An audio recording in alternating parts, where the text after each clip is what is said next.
Yo, stop scrolling because January 2026 just casually dropped some of the wildest archaeological discoveries in recent history. We're talking about a building that architects have been searching for since the Renaissance, and they finally found it.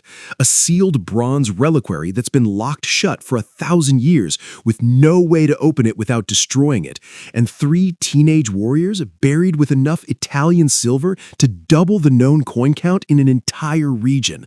Seriously, these finds are absolutely mind-blowing, and we're breaking down all 17 of them right now. Let's get into it.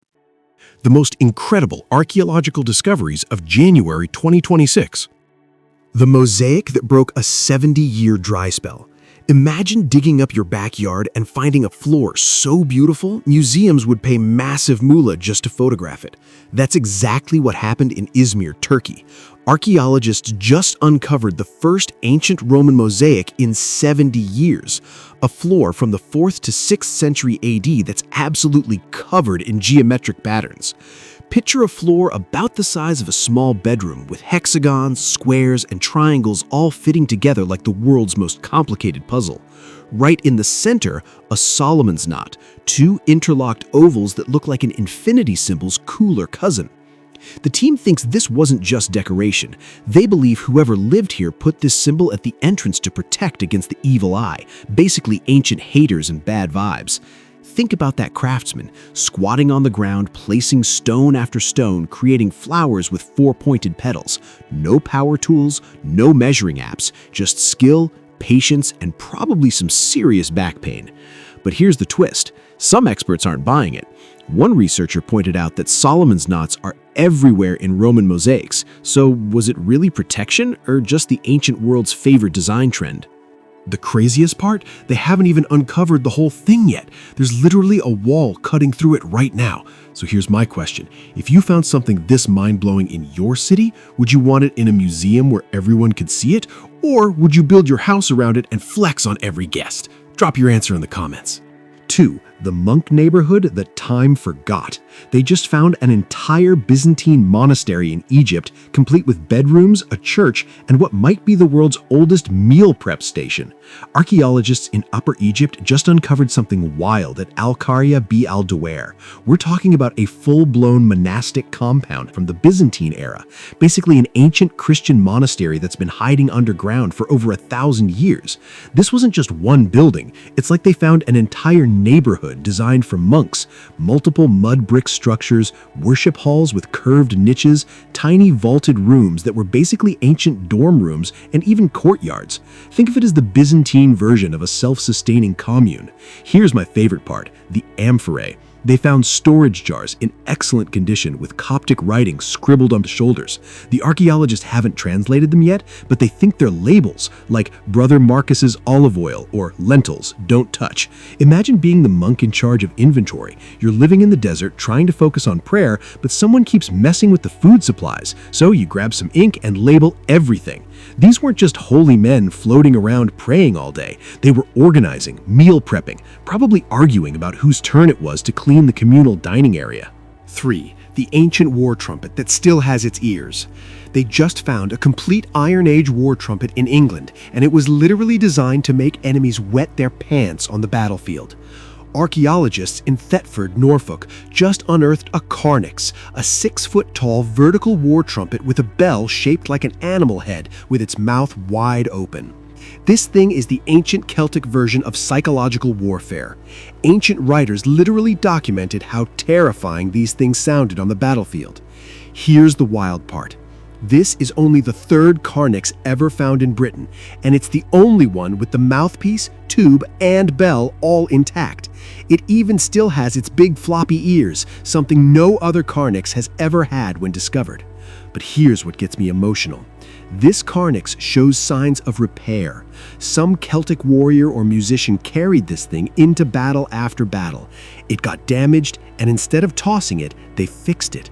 This wasn't just an instrument, this was their instrument. When it finally came time to retire it, they carefully dismantled it, placed 5 shield bosses on top like a burial shroud, and laid it to rest. Someone loved this carnix enough to give it a proper send-off. Because this carnix is so complete, musicologists can finally study how these things were actually played. Back in 2004, they found one in France and reconstructed it. The sound was absolutely chilling, beautiful and haunting and terrifying all at once. 4. The noblewoman buried with 1,000 coins and Persian drip. They just opened a 1,300-year-old tomb in China and found a woman who was buried with designer hairpins, foreign currency, and enough cash for the afterlife to make Cleopatra jealous. Archaeologists in Shanxi, China, just unearthed the tomb of Ma Sanyang, a Tang dynasty noblewoman who died in 698 AD at just 29 years old. And this woman was dripped out for eternity. We're talking gold hairpins with intricate filigree work, a bronze octagonal mirror, and a gold comb so fancy it looks like it belongs in a luxury boutique today. But here's where it gets wild. They also found 19 Persian silver coins and almost 1,000 Chinese coins threaded on a string by her waist. This is like the ancient version of being buried with your Rolex, your Chanel bag, and your entire stock portfolio. But here's the detail that got me.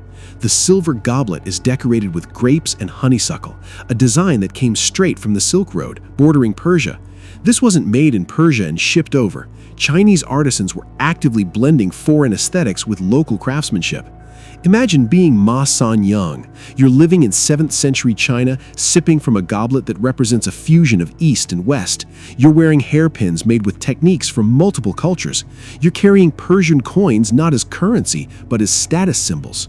She wasn't just living in a globalized world, she was flexing it. 5. The tiny Roman beauty box that's one of a kind.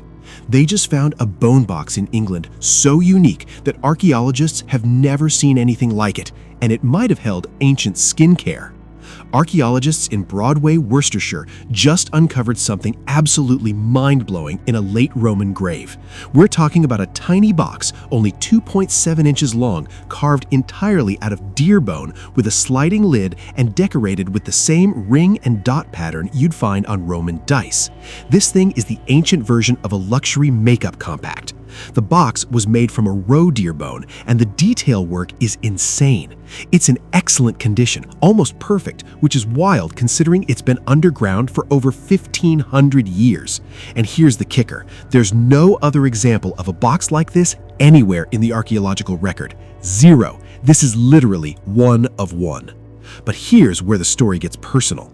This box was found in the grave of a young woman, and it wasn't just tossed in there, it was carefully placed, like someone made sure it went with her into the afterlife. Think about that. This was her prized possession. Maybe it held perfume or ointment, something she used every single day. Maybe it was a gift from someone she loved. Maybe she saved up for it, or it was passed down through her family. We don't know her name. We don't know if she was married or what she did for a living, but we know she valued this little bone box enough that when she died, her community made sure it went with her. 6. The teenage warlord buried in designer drip and silk. They just found the grave of a 17-year-old Hungarian warrior so rich he was buried with his entire horse, a belt worth massive moolah, and enough Italian silver to make a medieval mob boss jealous. Archaeologists in Akasto, Hungary, just unearthed 3 graves from 920 to 930 AD. The star of the show? A teenager who died at just 17 or 18 years old, but was buried like absolute royalty. This kid was decked out, gold ring with a blue glass stone, 2 gold hoops in his hair, decorated silver rings on his arms and legs, but the real flex? His belt. The silver gilt fittings are complete and in perfect condition. The archaeologists removed the entire waist area and found silk fibers, textile remains, and leather fragments still intact. No other belt like this, with organic materials surviving, has ever been found in Central or Eastern Europe. This 17-year-old wasn't just some rich kid, he had a saber-tash plate, a riveted silver ornament that only warriors of the highest status got. There are only 30 of these plates known to exist, and this one, the leather pouch, survived with it. This teenager was commanding respect, leading men, probably fighting alongside adults twice his age. Genetic analysis shows he was related to the other 2 warriors buried nearby, a 15-year-old and a 30-something-year-old. wild. The researchers think the younger two were in the 17-year-old's bodyguard, a teenage warlord with his own entourage. They found 81 Italian silver coins across the 3 graves from the reign of Berengar I, great-grandson of Charlemagne. Hungarian warriors were hired as mercenaries to fight in Italian wars. These guys might have been getting paid in foreign currency to fight abroad. At 17, at 15. 7. The ancient pottery tool that's definitely NSFW. They just found a 2,500-year-old bone stylus in Sicily, and it's carved with a bearded man's head on top, and let's just say the Greeks weren't shy about anatomy. Archaeologists in Gela, Sicily, just unearthed something wild from the 5th century BC, a perfectly intact bone stylus used by ancient potters. But this isn't your average pottery tool. This thing is carved into what's called a herm, a miniature pillar with a bearded man's head on top and an erect phallus in the middle. Yes, you heard that right. This is like the ancient Greek version of a luxury fountain pen. The director of the excavation compared it to a high-end pen you keep on your desk as a status symbol, not something you'd actually use every day. The bone is too delicate, the decoration is too elaborate. Here's what gets me. Herms weren't just decorative, they were protective symbols the Greeks believed could ward off bad luck, curses, and general bad vibes. You'd see them at entrances, crossroads, and boundaries. So imagine the potter who owned this stylus. Maybe they kept it in their workshop as a good luck charm. Maybe they offered it to Hermes, the god of boundaries and fertility. Think about the care that went into carving it, the deep circular grooves around the stylus, the perfectly rendered face, the anatomical accuracy that would make a museum blush. Someone spent hours on this, treating it like a piece of art meant to honor the gods and protect their craft. And here's the kicker. There's no known comparison to this object. It's one of one. They just found a stunning faience mask in Bahrain, and it might have belonged to a priestess from a civilization so powerful they controlled the ancient world's Amazon shipping routes. Archaeologists in southern Bahrain just unearthed something mind-blowing at the Al-Hilla site, a 3,300-year-old faience mask depicting a woman's face, complete with a headband, necklace, and pendant earrings inlaid with shell fragments. This is only the second mask like this ever found in Bahrain. It was discovered in a grave with 2 women and an infant from the Dilmun civilization, a Bronze Age powerhouse that controlled the Persian Gulf trade routes connecting Mesopotamia, the Indus Valley, and beyond. Think of Dilmun as the ancient version of a logistics empire. They made massive Moola shipping crops, copper, perfumes, and pearls between continents. Similar masks were found at one of Mesopotamia's most important cities, in the residence of priestesses who served Nana, the moon god. One especially large mask was found in the tomb of a high priestess. The wide eyes symbolize visionary prayer, spiritual power frozen in faience. Now imagine the woman buried with this mask in Bahrain. Was she a priestess, a merchant queen, a spiritual leader connected to the lunar cult in She was buried with sewing needles, a coal applicator for eye makeup, and rings made from marine shells. These were the tools of her life. The fact that Dilmun had such close ties to means this woman could have been part of a network that spanned continents. She might have worn perfumes from Africa, used copper from Oman, or traded pearls worth a fortune. She was built different. Number 9. The 2,000-year-old mansion you can finally visit. A Roman luxury mansion hidden under the Palatine Hill for over a century is finally opening to the public, but you can't actually go inside. The House of the Griffins in Rome just opened for the first time since its discovery in 1912, and they're using wild technology to let you see it. You stand in the atrium while a guide with a video camera descends into the rooms below, and the live feed plays on a massive micro-perforated mesh screen on the wall. It's like the ancient version of a FaceTime house tour, except the house is 2,000 years old and so fragile that human traffic would destroy it. This place is insane. Vivid polychrome frescoes, black and white mosaic floors, and the crown jewel, 2 white stucco griffins facing each other on a rich red background. The griffins are Greek mythology, which was basically the owner's way of saying, yeah, I'm educated and rich. What about it? Imagine the person who owned this house. They lived during the late Roman Republic, the era of Julius Caesar and political assassinations. This wasn't just a house, it was a statement. The frescoes alone would have cost massive moolah.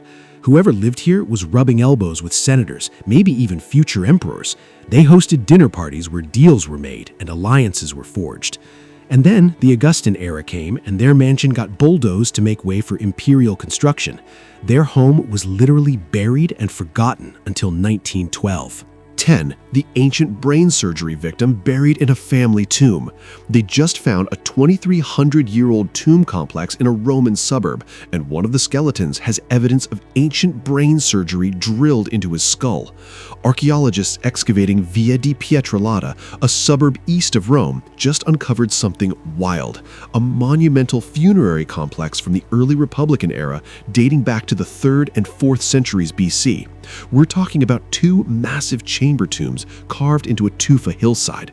Tomb A has a monumental entrance sealed by a giant slab. Inside, a large sarcophagus, 3 urns, intact vases, a mirror, and a small cup. These people were buried with their wealth. But Tomb B, that's where it gets personal. In Tomb B, archaeologists found the remains of an adult male lying on a stone bench. So far, they've recovered part of his skull, and here's the mind-blowing part. It shows evidence of surgical drilling. Someone performed brain surgery on this guy over 2,000 years ago. Maybe trepanation, a procedure where they drill a hole in the skull to relieve pressure or treat head injuries. Did he survive? We don't know yet, but the fact that he was buried in a monumental family tomb suggests he was important, loved, wealthy enough that his family could afford both the surgery and the tomb. Imagine the scene: a Roman physician, tools in hand, performing a delicate operation on a living person's skull. No anesthesia, no antibiotics, just skill, hope, and maybe a prayer to the gods. And when he died, his family laid him to rest in this carved stone chamber surrounded by offerings. 11. The cemetery where they broke pottery on purpose. They just found a 1,600-year-old necropolis in France where mourners performed a mysterious ritual, deliberately breaking pottery before burying their dead. Archaeologists in Bourget-du-Lac, southeastern France, just unearthed a late antique burial ground with approximately 60 graves dating from the 4th to 6th centuries AD. And here's what makes it wild. Scattered among the burials are ceramic jugs, pots, and bowls that weren't accidentally broken. They were carefully snapped apart as part of the funeral. This is like the ancient version of a graveside ceremony where everyone participates in a symbolic act, except instead of releasing balloons, they broke the neck off a jug or cracked a bowl in half. Why? Nobody knows for sure, but it clearly meant something. Here's what gets me. The pottery they buried with the dead was local, made in a workshop about 15 miles away. These weren't fancy imports, they were everyday objects: jugs for water, bowls for food, pots for cooking. But the mortars chose to break them, not violently, carefully, deliberately. Imagine standing at the grave of someone you loved, maybe your mother, your child, and as part of the ritual, you take the jug she used every day and snap the neck clean off before placing it beside her. Was it symbolic of breaking ties to the living world, ensuring the object could only be used in the afterlife, releasing the spirit of the vessel along with the spirit of the dead? We don't know, but it was intentional, and it happened over and over again across multiple burials. 12. The building everyone searched for 500 years. After 5 centuries of searching, sketching, and arguing, archaeologists just found the only building ever designed by the most influential architect in Western history. In Fano, Italy, they just unearthed the remains of a basilica designed by Vitruvius, the ancient Roman architect who literally wrote the book on architecture. His treatise shaped how we've built buildings for over 2,000 years. Here's the wild part. Vitruvius described designing this basilica in his book with insane detail: 8 columns on the long side, 4 on the short side, columns 5 feet thick. But nobody could find it until now. And when they dug it up, it matched his description perfectly, down to the exact column placement. The litmus test moment? They used Vitruvius's own measurements to predict where the 5th corner column should be. They dug, and it was exactly where he said it would be. Archaeologists lost their minds. Here's what gets me. Vitruvius wasn't always an architect. He was a soldier first, a military engineer in Julius Caesar's army building war machines during the Gallic Wars. Then, when his fighting days were over, he pivoted to civilian life, and around 19 BC he designed this basilica. He poured everything he learned into this one building. And in his treatise, this is the only one he claimed as his own work. He said, "I designed this, I built this is mine." But the basilica was destroyed in the 6th century during a war. Gone, lost for 1,500 years. All that remained were Vitruvius's words. Architects like Palladio and Raphael tried to recreate it from his description, but they never found the real thing, until now. 14. The cross that reunited with its mold after 43 years. They just found a 1,000-year-old bronze cross in Germany, and it's a perfect match to a casting mold discovered 43 years ago, 30 miles away. A volunteer archaeologist named Juliane Rongnau was metal detecting in western Havelland, Brandenburg, Germany, when she found a tiny bronze wheel cross from the 10th or 11th century. When conservators measured it precisely, they realized something insane. This cross might fit a casting mold found in 1983, over 4 decades ago, in a completely different location. They brought the two objects together, and they were a perfect match.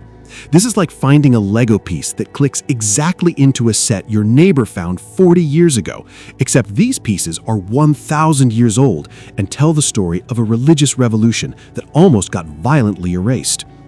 The mold was originally discovered in 1983 in a Slavic hill fort in Spandau, right next to the remains of a wooden church. But nobody ever found the actual casting until now.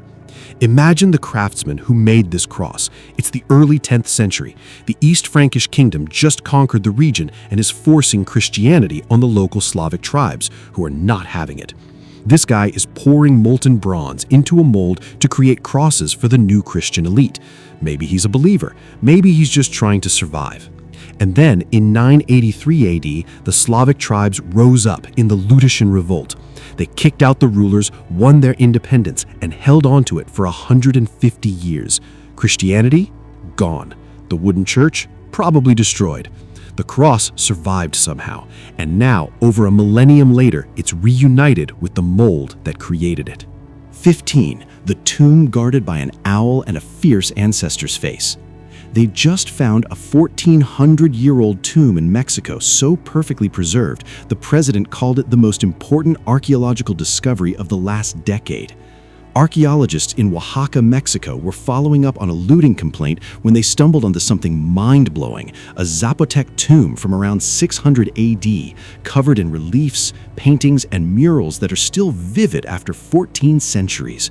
The entrance alone is wild. There's a massive relief of an owl, symbol of night, power, and death, carved above the doorway. And the owl's hooked beak curves down over a red stucco face of a Zapotec lord with his teeth bared in this fierce expression. Archaeologists think this face might belong to an ancestor the tomb was dedicated to. Flanking the entrance are 2 huge jambs carved with guardians, a male and female figure wearing headdresses and holding artifacts. Now step inside.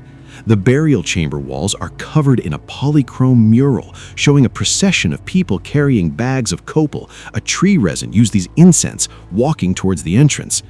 The mural is painted in ochre, white, green, red, and blue pigments. Think about the artists who painted this. They spent days, maybe weeks, creating a scene meant to honor the dead and guide their spirit into the afterlife. Every figure, every bag of incense, every brushstroke was intentional. Whoever was buried here was so important that their family commissioned guardians, ancestor faces, owls, and an entire painted procession to accompany them into eternity. 16. The medieval locket that's been sealed for 1,000 years.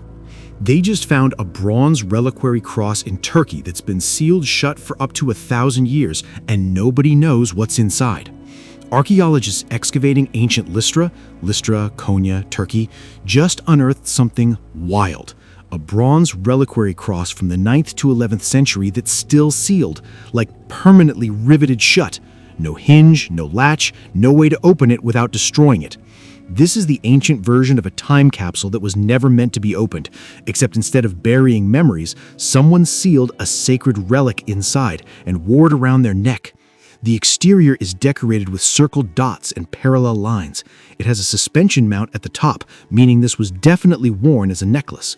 When archaeologists peeked inside through a tiny gap, they saw a piece of shroud-like textile, but they don't know if that fabric is the relic or if it's covering something else underneath, and they're not opening it. The mystery stays locked inside. Here's what gets me. Every other reliquary they found at the site was broken, opened, or only half surviving. This is the only one still intact. Who wore this? A pilgrim? A priest? A wealthy merchant? Someone who believed so deeply in the power of this relic that they wore it every single day until they died? The site itself is built different. Lystra has a direct connection to the Apostle Paul, like biblical Paul. In the book of Acts, Paul healed a paralyzed man here, and the crowd tried to sacrifice a bull to him. Last year, they found a 100-foot-long basilica with gilded mosaics, one of the grandest churches in early Christian Anatolia. This reliquary was found during excavations of that church.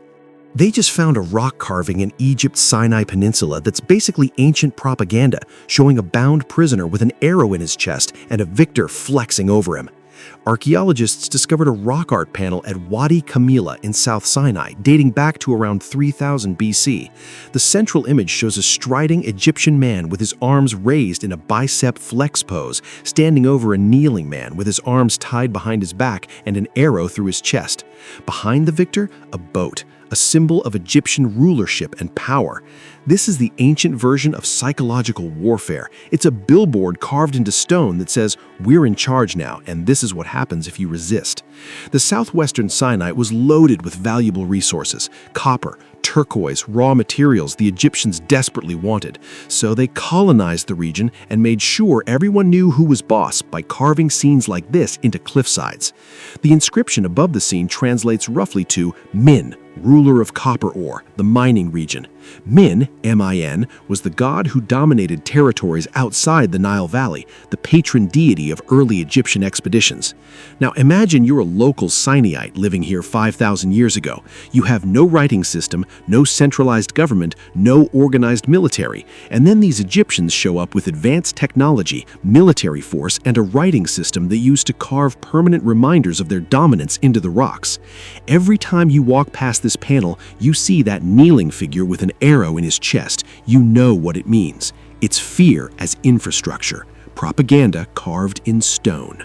All right, that was January 2026, and honestly, history is just built different. From brain surgery victims in Roman tombs to monks meal prepping in the Egyptian desert, this month proved that our ancestors were doing things we're still trying to figure out. But here's what I want to know. Which discovery absolutely blew your mind? Was it the sealed reliquary, the teenage warlord with his bodyguard, the carnix with its floppy ears? Drop your favorite in the comments below because I'm genuinely curious what hit hardest for you. And listen, if you don't want to miss the insane finds coming in February, because trust me, archaeology never stops delivering, make sure you hit that subscribe button and turn on notifications. Thanks so much for watching, and I'll catch you in the next one. Stay curious, stay awesome, and remember, the past is way cooler than we thought. Peace.